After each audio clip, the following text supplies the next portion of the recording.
Each week, American Artifacts takes viewers into archives, museums, and historic sites around the country.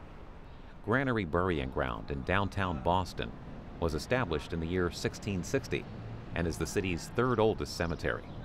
In this segment, we visit the tomb of the judge in the Salem witch trials.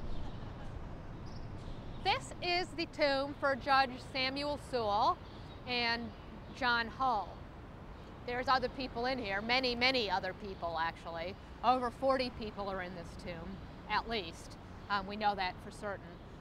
The most well-known person is Judge Samuel Sewall. He was a judge in the Salem witch trials, and later, several years after the trials, he publicly repented at Old South Church for his role in the trials, and he begged forgiveness.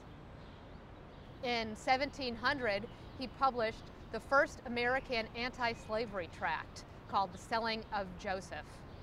He also wrote a diary where he meticulously recorded the happenings in the town of Boston, which is a treasure trove for anyone interested in the history of that period.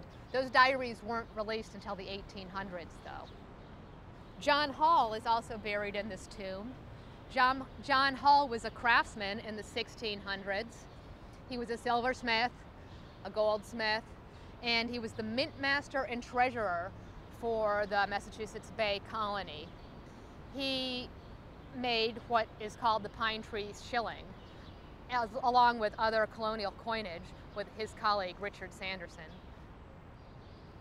Samuel Sewall married John Hull's daughter, Hannah, and so there's a family connection.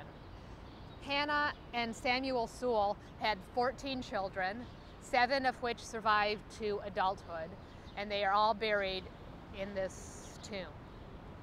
One of the things that we learned from Samuel Sewall's fascinating diary is about, I don't know if it would be a typical funeral, but it was not an extravagant funeral. I would say a decent funeral. He talks about the funeral for a woman, and her funeral cost £100. To put that, this was in the 1720s, to put that into context, what was £100? A school teacher, there's one school teacher that's documented as earning £100 for a year's salary. The doorkeeper for the governor earned £40 per year. So this decent funeral cost £100. A headstone could cost from between, say, a couple pounds up to £40. But for this particular funeral, I think the headstone cost £24. Then they had a sermon prior to the burial, and they published copies. It was 4.5, 5 pages of sermon. They published copies of sermons, I guess, for keepsakes. They also sent out funeral gloves and funeral rings. Receiving a glove would be like an invitation to the funeral. And then they would also provide rum, wine, things like that for the people that came to the funeral. The cost of funerals became so extravagant, and people were spending beyond their means.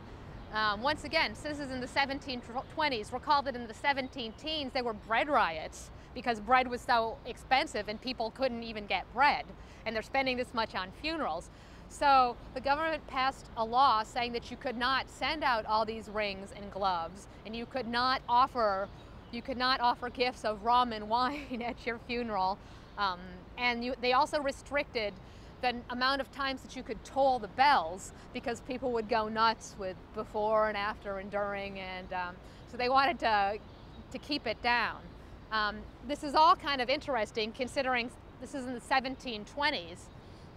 And if we think about that first really Puritan period between 1630 and 1660, when they didn't even have any grave markers because they thought it might be idolatry, now they're going crazy for these funerals. You can see that some of the religious values really changed a lot. You can watch this program again at any time by visiting our website, cspan.org/history. American Artifacts, every Sunday at 8 a.m., 7 p.m., and 10 p.m. Eastern on C-SPAN 3.